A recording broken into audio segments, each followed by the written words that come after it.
성경 봉독하겠습니다. 여호수아 8장 30절에서 35절 말씀, 구약 성경 331면에 있습니다. 여호수아 8장 30절에서 35절 말씀을 한 절씩 교독하겠습니다.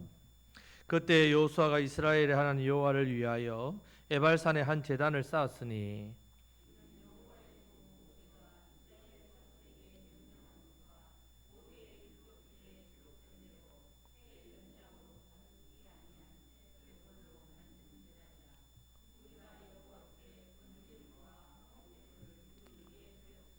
여호수아가 거기서 모세가 기록한 율법을 이스라엘 자손의 목전에서 그 돌에 기록하매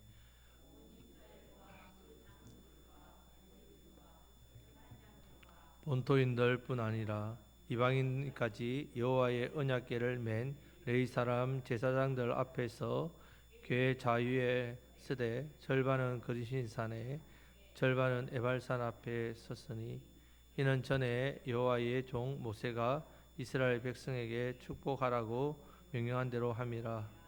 그 후에 여호수아가 율법책에 기록된 모든 것대로 축복과 저주하는 율법의 모든 말씀을 낭독하였으니 모세가 명령한 것은 여호수아가 이스라엘 온 회중과 여자들과 아이와 그들 중에 동행하는 거류민들 앞에서 낭독하지 아니한 말이 하나도 없었더라. 아멘. 자, 7장 말씀에서 아이성 전투에서 실패한 원인을 두 가지라 했습니다. 첫 번째 교만함이었습니다. 여리고성을 승리가 마치 자기들이 잘해가지고 여리고가 무너진 것처럼 자랑하고 교만했습니다. 정탐꾼의 보고 안에 그게 있습니다. 백성들 아이성 보면서 백성들 다 갈 필요 없습니다. 작은 성이기 때문에 2-3천 명 가면 됩니다. 3천 명 보냈는데 패배했지요. 자, 신명기 8장에서 모세가 이스라엘 백성들에게 염려해서 설교한 내용 중에 가나안 땅에 갔을 때 염려가 있다는 거죠.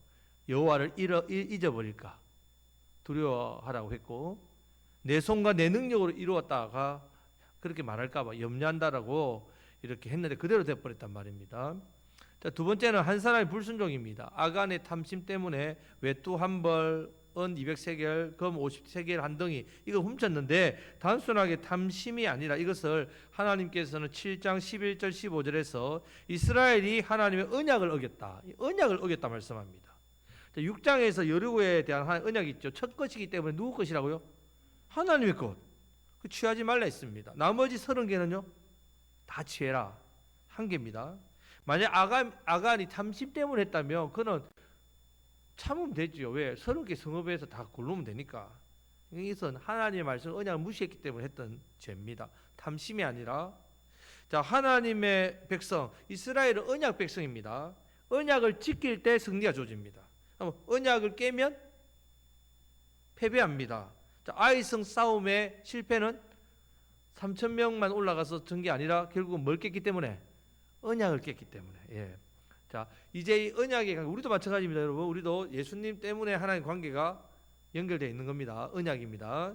자, 이제 제 문제 해결했습니다. 아이성 전투에서 하나님 주신 전략으로 큰 승리를 하죠.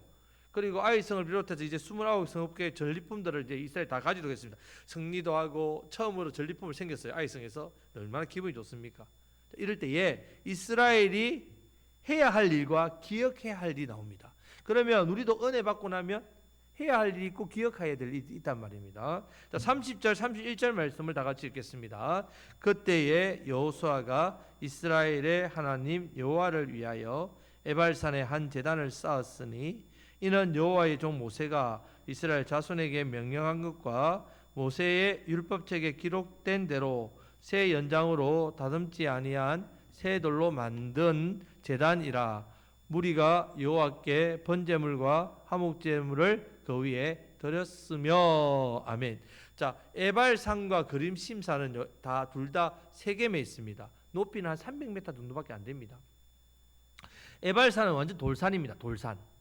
그림심산은 흙이 있어서 나무가 자라는 산입니다. 두 산이 얼마나 비교됩니까? 한 골짜기 사이를 두고 한쪽 산은 돌산이고 한쪽 산은 나무가 있으니까 딱 눈에 띄죠. 자, 이 골짜기 사이에 있는데 여기가 자연 여건적으로 사람의 소리가 잘 들립니다. 마치 중간에서 이야기한 골짜기 스피커처럼 이렇게 울립니다. 자, 그리심산은 이제 나무가 무성한데 에발산은 돌산이니까 삭막하겠지요. 자, 이스라엘 백성이 신명기 11장에 보면요, 가나안 땅에 들어가거든 그리심산과 에발산에 서서 축복과 저주를 선포하라고 말합니다. 가나안 땅에 들어가면 일을 해야 했단 말입니다. 자, 신명기 27장 28장에서도 더 상세하게 나옵니다. 6지파를 나누어 서서 축복과 저주의 말씀을 낭독하고, 축복의 말씀을 낭독하면 그리심산에 있는 6개의 지파가 아멘 아멘 이렇게 하고요, 저주의 말씀을 낭독하면 에발산에 있는 사람들이 아멘 아멘 이렇게 했단 말이에요. 자, 이 일을 왜 하느냐? 하나님 말씀대로 살 때 복이 오고 말씀대로 살지 않으면 저주가 온다는 것을 말하도록 했단 말이에요. 근데 이 일을 언제 했느냐 하면 30절 말씀에 보면 그때에 이렇게 시작합니다. 그때 언제냐? 아이성 전투 1차 전쟁 때 하나님께 묻지 않고 나갔다가 패배하고, 만약 그때 물었더라면 하나님께서 아간의 범죄에 대한 이야기를 했을 거고, 그러면 아이성에 대해서도 전략을 주셨을 건데 교만해서 묻지도 않고 또 아간의 문제도 해결하지 않고 기도하지 않고 일부했단 말이에요. 일어나니까 터지죠. 터지고 나서 무너져 실패하니까 백성의 마음이 녹아버렸습니다. 자, 이렇게 녹게 된 상태, 예레미야 5장 25절 말씀을 한번 다 같이 읽겠습니다. 너희 허물이 이러한 일들을 물리쳤고 너희 죄가 너희로부터 좋은 것을 막았느니라. 아멘. 자, 하나님 복을 받지 못한 이유가 나옵니다. 누구 때문에? 상황이나 환경 때문에 아니라 내가 나의 죄로 가로막고 있다는 말이에요. 자, 이스라엘 자신이 가로막고 있었단 말입니다. 울면서 기도했더니 하나님 가르쳐 줍니다. 너희 가운데 죄가 있다. 그 죄를 제거하고 하나님 말씀 듣고 나니까 복이 임했단 말입니다. 자, 여호수아가 여리고성과 아이성 두 성을 겪어보니까 이제 뭔가 감이 오는 거죠. 확신이 옵니다. 앞으로 정복할 성읍이 몇 개 남았습니까? 2개 빼면 31개, 2개 빼면 29개 남았죠. 29개나 남았단 말이죠. 자, 29개 남았는데 여호수아 12장 24절에 보면 여호수아가 정복한 왕이 모두 31왕이 나옵니다. 31개 성읍입니다. 이미 31개 성읍을 들었어요. 자, 성읍을 정복한 일을 직접 다 안 했습니다. 싸워보지 않았는데 이미 하나님 답을 주신 거죠. 답. 우리도 하나님께 주신 말씀에 대해서 답을 듣지요. 이론적으로 듣습니다. 근데 이론적으로 아는 것과 내가 직접 부딪혀서 아는 것 같습니까? 다릅니까? 다르죠. 머리로 알다가 실천에 가보면 이게 다르지 않습니까?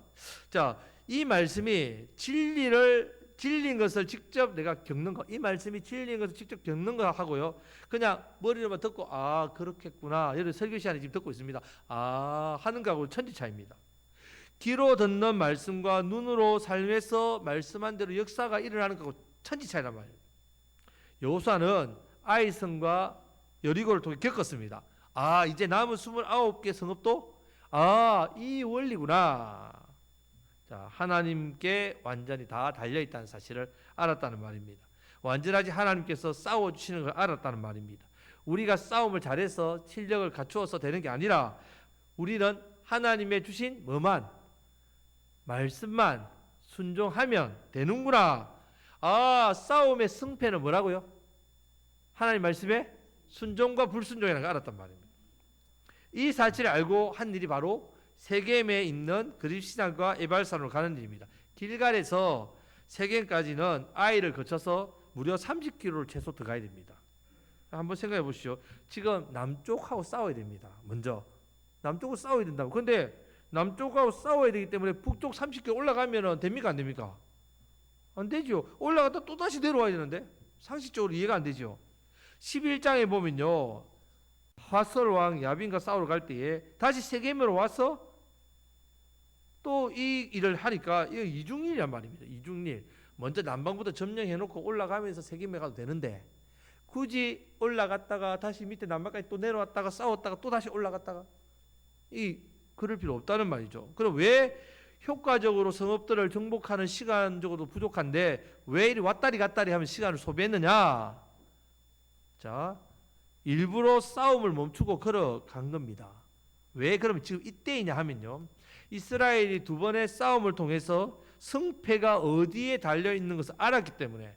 그럼 이스라엘 전체가 한 명이 아간이 범죄하니까 다 실패하잖아요. 그러면 전체를 어떻게 됩니까? 계몽해야 된다. 전체를 깨닫게 해야 된단 말이에요. 그래서 전체 백성들을 깨닫게 하기 위해서 싸움은 어차피 하나님이 하시면 그냥 다 됩니다. 한 달을 하든 두 달을 하든 하나님 다 했으니까 우리는 하나님 때가 이루어지기 때문에 그냥 우리가 언약부터 성패가 좌우되는 순종과 불순종부터 확실하게 하지 않으면 또 다시 아이가 또 2차, 3차의 피해가 올 수 있다는 걸 알았단 말입니다. 그래서 이스라엘 백성들 다 데려와서 그리스도산과 에발산에서 언약의 백성을 이 언약의 말씀을 낭독하고 돌에다 새기고 맹세까지 한다는 말입니다. 30절 말씀에서 이를 위해서 에발산의 한 단을 샀습니다. 31절에서는 새 연장으로 다듬지 아니한 새 돌이어야 한다고 했습니다. 자, 새 돌, 이 돌의 의미가 있습니다. 다니엘 2장에 보면요, 사람의 손으로 아니한 한 뜨인 돌이 나옵니다. 이 돌이 우상을 박살내죠. 이 뜨인 돌이 누구십니까? 예수 그리스도. 예. 스가랴 5장에 보면 예수님을 산돌, 돌로 비유합니다. 자, 사람이 어떻게 하지 않은 돌은요, 하나님이 하셨다는 말입니다.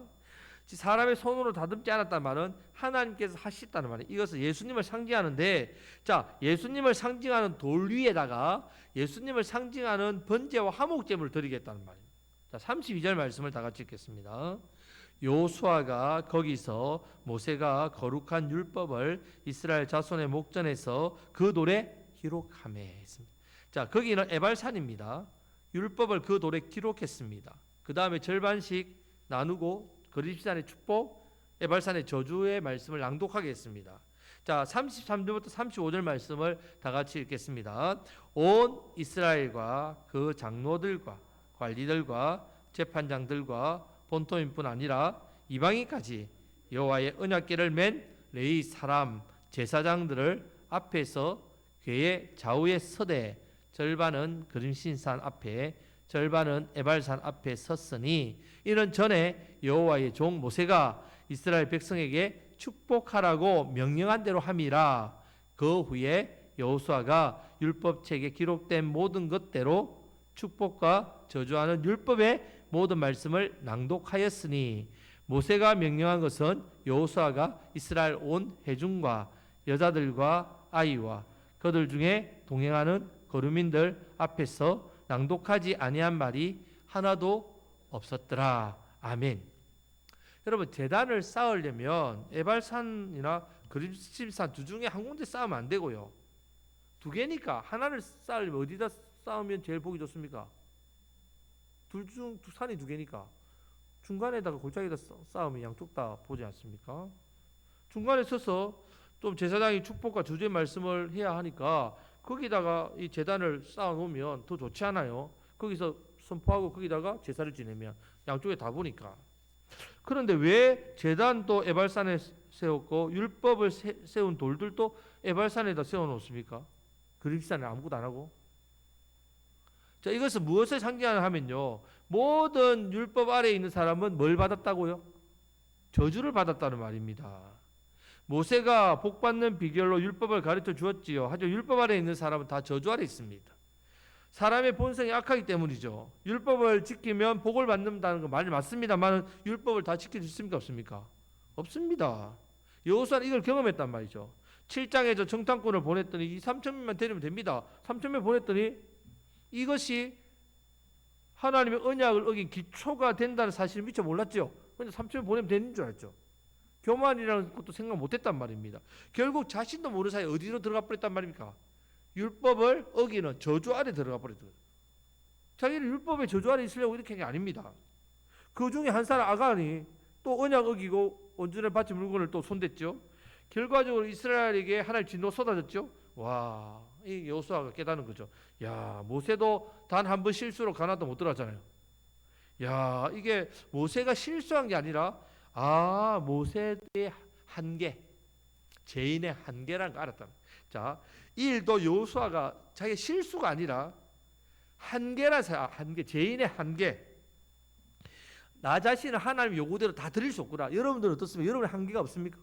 여러분들이 하나님의 은혜를 받아서 내 삶을 다 드리고 싶은데 드려지는데 내 자신의 연약함에 한계가 있단 말이에요. 나는 그렇게 살 수 없구나. 율법의 저주 아래서 받아 사는 인생이구나. 그래서 에발산 한가운데다가 제단을 쌓고 거기다 번제를 드려. 번제는 바로 오실 예수님을 상징하죠. 그러니까 그 율법의 저주에 예수님께서 그 율법의 저주를 대신 짊어진다. 이스라엘 백성들은 이미 율법을 지키는데 실패하고 깨졌단 말입니다. 그럼 하나님께서 왜 다 진멸 안 하고 아이성을 주셨느냐? 자, 이 시점에서 에발산에서 율법을 기록하면서 이제 율법의 저주 아래 있는 자들, 이 저주를 상징하는 에발산, 거기다 제단을 놓고 번제를 드림으로 이제 아이성의 실패, 앞으로의 실패, 이런 모든 저주를 누구에게로 옮겨놓는다고요? 누구에게로? 번제인 예수님께로 옮긴다는 뜻입니다.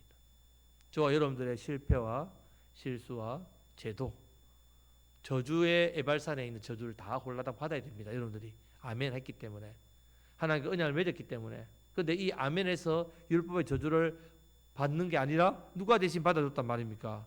예수님. 이 사실을 이스라엘 백성들에게 보여주는 겁니다. 이제 이스라엘과 여호수아가 실패해도 저주가 임하지 않을 것, 오실 예수님에 대한 믿음 때문입니다. 예수님께서 우리의 저주와 실패를 지고 저주산에서 죽으실 것을 믿음으로 내다보게 하신 것. 지금 우리는 믿음으로 예수님, 오신 예수님을 믿기 때문에. 자, 아이성 왕이 나무에 달려 죽었잖아요. 나무에 달려서 여호수아 이스라엘 백성도 그 나무에 달려야 됩니다. 하나님의 언약을 어겼기 때문에. 그러나 예수님 때문에 그들은 나무에 달린 저주를 받지 않고 하나님의 은혜를 받아 재용서 받았단 말입니다. 여러분, 우리가 예수님 믿고 말씀대로 살 수 없습니다. 여러분, 성령님을 받고 말씀대로 살지 못하고 넘어지고 실패합니다. 성령을 받았는데도 불구하고. 그래서 우리가 말씀대로 살기 싫어서, 살지 않아서가 아니라 우리의 한계입니다. 한계, 죄인의 한계. 이 한계를 예수님이 짊어지고 십자가에 죽으셨단 말입니다. 이것을 믿으면 내 죄가 십자가로 예수님께로 넘어간 겁니다. 자, 8장에서 우리가 이 부분을 두 가지를 했습니다. 첫 번째는 하나님이 이스라엘을, 우리를 완벽한 지식과 지혜로 이끄셔서 명령을 그때마다 주셨다는 것. 아이성이 다르고 남방의 성이 다르고 여리고가 다르고 31개 성읍의 공부가 다 다릅니다. 왜? 그때마다 하나님의 이끌심을 받아야만 승리할 수 있다는 사실. 둘째는요, 이스라엘 백성들이 이제 실패하고 넘어져도 이스라엘 백성들에게 저주가 임한다? 임하지 않는단 말입니다. 계속해서 승리할 수 있었던 이유는 에발산에서, 저주산에서 돌, 하나님께서 사람이 손대지 않은 돌, 그 돌, 예수님을 상징하는 그 돌에 율법의 저주를 번제를 통해 다 쏟았기 때문에, 이 저주가 다 오실 예수님께로 다 넘어갔기 때문입니다. 우리도 이 사실을 늘 기억하고 이제 한 주 동안 살아가는 가운데 늘 십자가를 가까이 하십시오. 늘 십자가를 가까이 하셔야 됩니다. 제사함의 은혜와 위로의 은혜를 받으시기를 주님의 이름으로 축복합니다. 날마다 하나님을 의지하는 사람이 되게 해주시고, 기도하다가 은혜 받고, 기도가 습관이 되고, 기도가 즐거움이 되고, 날마다 십자가 의지하면서 이번 한 주 동안도 주어진 사명을 더욱더 하나님 주시는 지식과 지혜를 통해서 탁월한 은혜로 하나님께 주시는 은혜로, 힘으로 잘 감당하시는 저와 여러분들이 되시기를 주님의 이름으로 축복합니다. 아멘. 이제 말